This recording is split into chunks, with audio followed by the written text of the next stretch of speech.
Hello, wonderful physicists. I hope you enjoyed the movie and that you're ready to do some physics and that you're feeling inspired to do your own investigations about how the world works, just like the astronauts did on the Apollo mission. So, what you need out in front of you is the Pendulum Lab. So I'll ask that we pause the video so that everyone can get out this packet. Okay, once you have this packet, you should remember what we did on Monday to make this list of measurables. You all had the chance to make some observations of a pendulum wave in a video and a physical pendulum that was at your table. Remember, a pendulum is a device or an apparatus that is fixed or kind of secure, kind of doesn't move at one end, and the other end swings around. The force that's responsible, there are two forces responsible for the pendulum swinging, and there's a tension force and the force of gravity. Without gravity, the pendulum wouldn't swing. So look over the first page and you'll see there's things filled out in this table that are quantities that can be measured about a pendulum.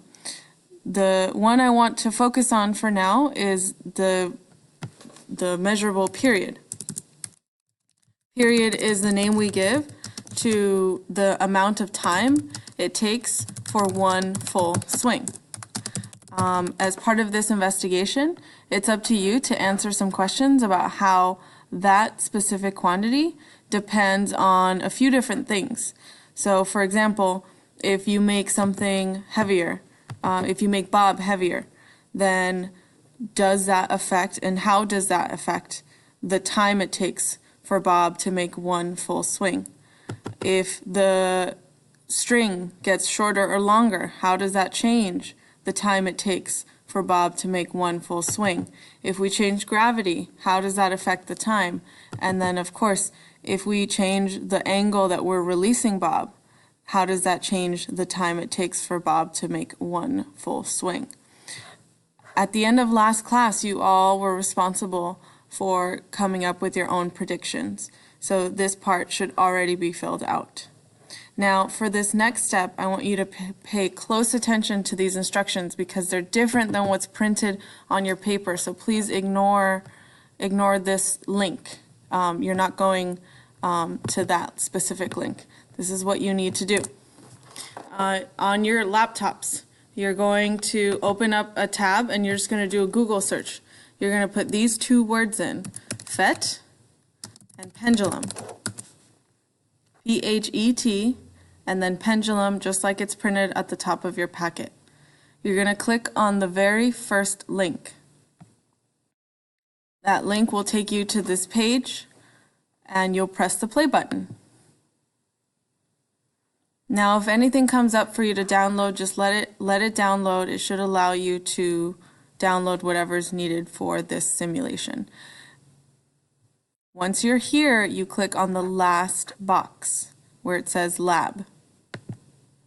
You're going to be working in this mode of the simulation. Now, just like in the instructions, I really do want you to spend a few minutes just playing around with it. Don't worry about taking measurements right away.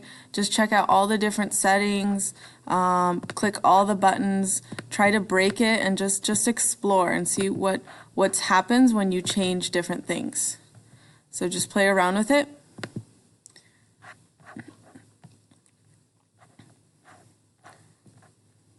After about 5 minutes, I want you to start investigating and collecting the evidence you need to answer the very first problem statement. The first problem statement is, how does the period of a pendulum depend on mass?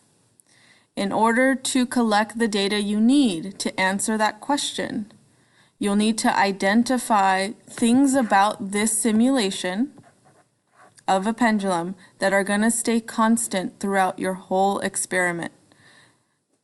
in first investigation, you're going to be changing the mass of the pendulum, the mass of Bob. You see, as I move this slider around, Bob gets heavier or lighter. Everything else about Bob, except for mass and period, should stay the same. Now, pay attention to what I'm going to click here. So look over here. I'm going to click period timer.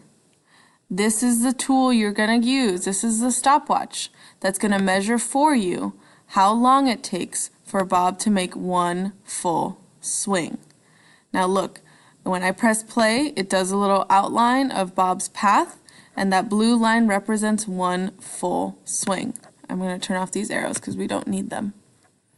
So when you press play, it'll record from this beginning, Bob making one full swing, and you get a measurement right here of the number of seconds it takes. This represents the period.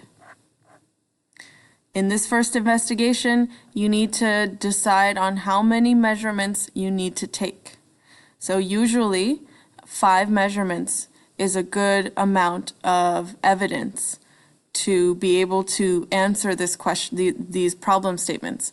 If you measure 5 different masses, then that should be enough for you to have some confidence. That should be enough evidence to back up whatever claim you're going to make for how mass affects period. So when you decide to start collecting data, record on this page of your packet the specific constants that you used. So, for example, the length of string that you use should stay the same throughout your whole experiment. So decide on what length that's going to be. So for example, 0.6 meters is what's listed here. So I would write down L, L for length, because that's the letter we decided in class to use. And I would just list down specifically what length I used in my experiment. Mass is not a constant in the first problem statement. On the contrary, mass is the independent variable. It's what needs to change in order for us to be able to answer the question, how does period of a pendulum depend on mass? Okay, so you'll do one investigation at a time. There's other things here that should be listed as part of your constants. Experimental design, eventually you're going to write down the steps you took. You can do that today. You can do that another day when we finish this lab. When you do your investigation, you're going to be flipping over to this page over here, and it's up to you to decide how you're going to organize all the numbers you're recording. For the first investigation, you're changing up mass and seeing how period is affected. Decide either by yourself or with your table group what's the best way to use a table to organize these numbers.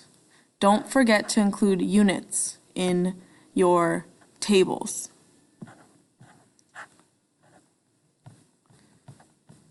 With the time you have today, you should be able to complete at least 2 investigations. You should be able to collect the data you need to determine how mass and length affect the time it takes for Bob to make one full trip. By the end of today, you should have enough time to at least finish a couple investigations, meaning you're collecting the evidence you need to answer the 2 questions. How does the period of a pendulum depend on mass? And how does period of a pendulum depend on length? Good luck, folks. Work together, have a good time, and be good.